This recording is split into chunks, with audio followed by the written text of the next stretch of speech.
ಎಲ್ರಿಗೂ ನಮಸ್ಕಾರ. Welcome back to my channel. ಇವತ್ತು ತಮಿಳ್ನಾಡಲ್ಲಿ ಮಾಡ್ತಾರಲ್ಲ ಅಪ್ಪಮ್ ಅಂತ ಹೇಳ್ಬಿಟ್ಟು ಅದನ್ನು ಮಾಡ್ತಾಯಿದ್ದೀನಿ. ಫಸ್ಟ್ ಒಂದೆರಡು ಲೋಟ ಅಕ್ಕಿನ ಒಂದು 4 ಅವರ್ಸ್ ನೆನೆಸ್ಕೊಂಡಿದ್ದೀನಿ. ಒಂದು ಅರ್ಧ ಗಂಟೆ ಅದನ್ನು ಸೋರು ಹಾಕ್ಕೊಂಡು ಈಗ ಮಿಕ್ಸರ್ಗೆ ಹಾಕ್ಬಿಟ್ಟು ಪೌಡ್ರ್ ಮಾಡ್ಕೊಳ್ತಾ ಇದ್ದೀನಿ. ಅದನ್ನು ಒಂದೆರಡ್ಕೊಂಡು ಇವಾಗ ರೆಡಿ ಮಾಡ್ಕೊಳ್ತಾ ಇದ್ದೀನಿ. ಈಗ ಇದಕ್ಕೆ ಇದೇ ಹಿಟ್ಟಿಂದ ಸ್ವಲ್ಪ ಗಂಜಿ ಮಾಡಿಬಿಟ್ಟು ಇದೇ ಗಂಜಿ ಮಾಡಿ ಆ ಗಂಜಿ ಒಳಗೆ ಈಗ ಮಾಡ್ಕೊಂಡಿದ್ದೀವಲ್ಲ ಪೌಡ್ರು ಅದನ್ನು ಕಲಿಸ್ಕೊಳ್ಳೋದು. ಮತ್ತು ಉಪ್ಪು ಸಕ್ಕರೆ ಹಾಕಿಬಿಟ್ಟು ಒಂದು ಸ್ವಲ್ಪ ನೀರು ಹಾಕ್ಬಿಟ್ಟು ಏನು ಮಾಡೋಣ, ಓವರ್ ನೈಟು ಉಳಿ ಬರೋಕ್ಕೆ ಇಡೋಣ.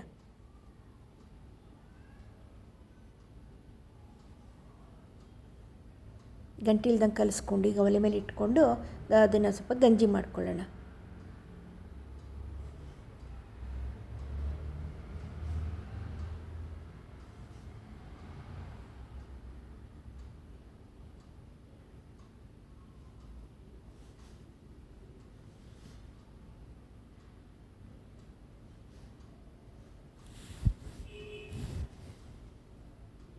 ನೋಡಿ, ಗಂಜಿ ಆಯ್ತಾ ಬಂತು. ಇಷ್ಟಾದರೆ ಸಾಕು. ಈಗ ಇದಕ್ಕೆ ಸ್ವಲ್ಪ ಬೆಚ್ಚಗಿರೋ ತನಕ, ತುಂಬ ಬಿಸಿ ಇರಲಿ ಮುಟ್ಟಕ್ಕಾಗಲ್ಲ, ಸ್ವಲ್ಪ ಬೆಚ್ಚಗೆ ಹಾಕ್ಬಿಟ್ಕೊಳ್ಳೋಣ. ಆರಿದ ಮೇಲೆ ಸ್ವಲ್ಪ ಬೆಚ್ಚಗಿದ್ರೂ ಪರವಾಗಿಲ್ಲ, ಅಕ್ಕಿ ಹಿಟ್ಟು ಹಾಕ್ಬಿಟ್ಟು ಕಲಿಸ್ಕೊಂಡು ದೋಸೆ ಹಿಟ್ಟು ಪೂರ್ತಿ ಅದಷ್ಟು ಹಿಡಿಯುತ್ತೆ ಅದಕ್ಕೆ ಕಲಿಸ್ಬಿಟ್ಟು ಮೇಲೊಂದು ಅರ್ಧ ಲೋಟ ನೀರು ಹಾಕಿ ಓವರ್ ನೈಟ್ ಇಟ್ಬಿಡೋಣ.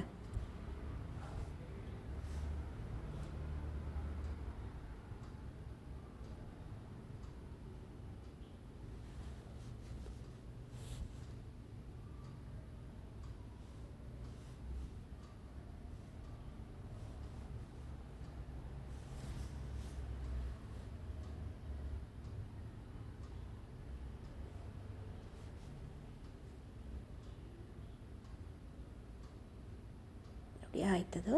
ನೋಡಿ ಈ ಥರ ಬರುತ್ತದು ಪೂರ್ತಿ ಅದರೊಳಗಡೆ ಕಲಿಸ್ಕೊಂಡ್ಮೇಲೆ ಈಗ ಒಂದು ಅರ್ಧ ಲೋಟ ನೀರು ಹಾಕ್ಬಿಟ್ಟು ಮೇಲೆ ಒಣಗಬಾರ್ದು ಅನ್ನೋ ಕಾರಣಕ್ಕೆ ಒಂದು ಸ್ವಲ್ಪ ನೀರು ಹಾಕ್ಬಿಟ್ಟು ತಟ್ಟೆ ಮುಚ್ಚಿ ಇಟ್ಟುಬಿಡೋಣ.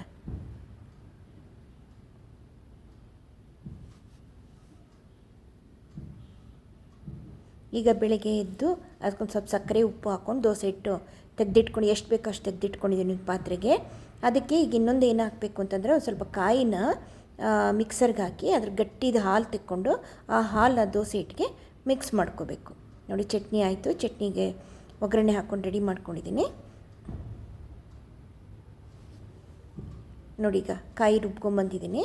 ಈಗ ಅದು ಸೋಸ್ಕೊಂಬಿಡೋಣ. ಸೋಸ್ಕೊಂಡು ಗಟ್ಟಿ ಹಾಲು ತಗೊಳ್ಳೋಣ. ಅದನ್ನು ತುಂಬ ನೀರು ಹಾಕ್ಕೋಬಾರ್ದು, ತುಂಬ ಗಟ್ಟಿ ಹಾಲನ್ನೇ ತೊಗೊಳ್ಳೋಣ. ಅದು ಅಷ್ಟೇ, ದೋಸೆ ಹಿಟ್ಟು ತುಂಬ ನೀರಂಗೆ ಮಾಡ್ಕೊಂಡಿರಬಾರ್ದು. ಈ ಕಾಯಿ ಹಾಲಲ್ಲೇ ನಾವು ದೋಸೆ ಅದಕ್ಕೆ ತೊಗೊಳ್ಳೋದೀಗ, ದೋಸೆ ಅದಕ್ಕೆ ತಂದಿಟ್ಕೊಳ್ಳೋದೀಗ.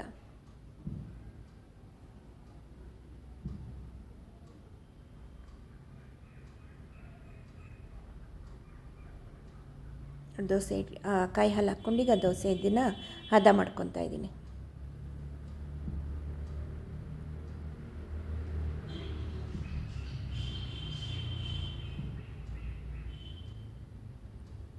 ರೆಡಿ ಆಯಿತು. ಇದು ಅಪ್ಪಮ್ ಚಟ್ನಿ ಅಂತ ಹೇಳ್ಬಿಟ್ಟು ಆ ದೋಸೆ ಹುಯ್ಯೋಕ್ಕೋಸ್ಕರನೇ ಇರುವಂಥ ಒಂದು ಬಾಣಲಿ.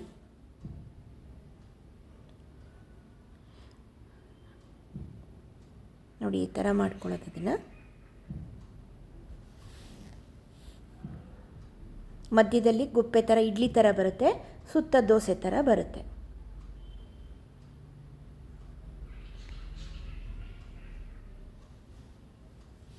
ಇದು ಸಿಹಿ ಚಟ್ನಿ ಜೊತೆನೂ ತಿನ್ಬೋದು, ಇಲ್ಲ ಅಂತಂದರೆ ತರಕಾರಿ ಎಲ್ಲ ಹಾಕ್ಬಿಟ್ಟು ಸಾಗು ಥರನೂ ಮಾಡ್ಕೊಳ್ಬೋದು, ಇಲ್ಲ ಚಟ್ನಿ ಜೊತೆನಾರು ತಿನ್ಬೋದು. ನಾನಿವತ್ತು ಚಟ್ನಿ ಮಾಡ್ಕೊಂಡಿದ್ದೀನಿ.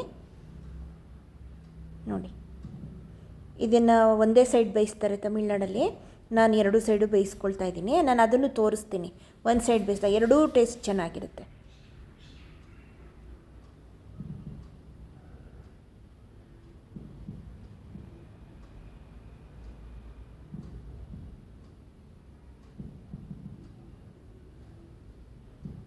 ಹಳ್ಳ ಇರೋದ್ರಿಂದ ಮಧ್ಯದಲ್ಲಿ ಹೋಗಿ ಹಿಟ್ಟು ನಿಂತ್ಕೊಳ್ಳುತ್ತಲ್ಲ, ಅದು ಇಡ್ಲಿ ಇದು ಥರ ಆಗುತ್ತೆ, ಸುತ್ತ ದೋಸೆ ಥರ ಆಗುತ್ತೆ.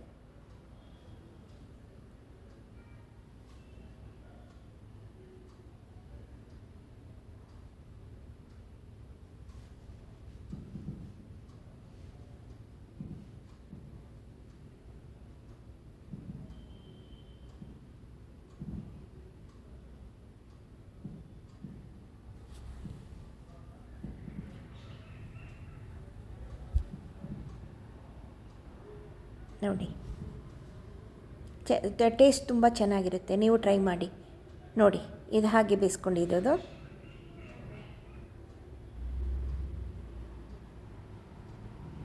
ನೋಡಿ, ಇದು ಹಾಗೆ ಬೇಯಿಸ್ಕೊಂಡಿರೋದು, ಟರ್ನ್ ಮಾಡಿಲ್ಲ, ಒಂದೇ ಸೈಡ್ ಮಾತ್ರ ಬೇಯಿಸ್ಕೊಂಡಿದ್ದೀನಿ. ಟೇಸ್ಟ್ ತುಂಬ ಚೆನ್ನಾಗಿರುತ್ತೆ, ನೀವು ಟ್ರೈ ಮಾಡಿ.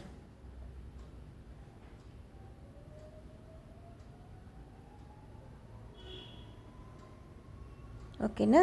Thank you.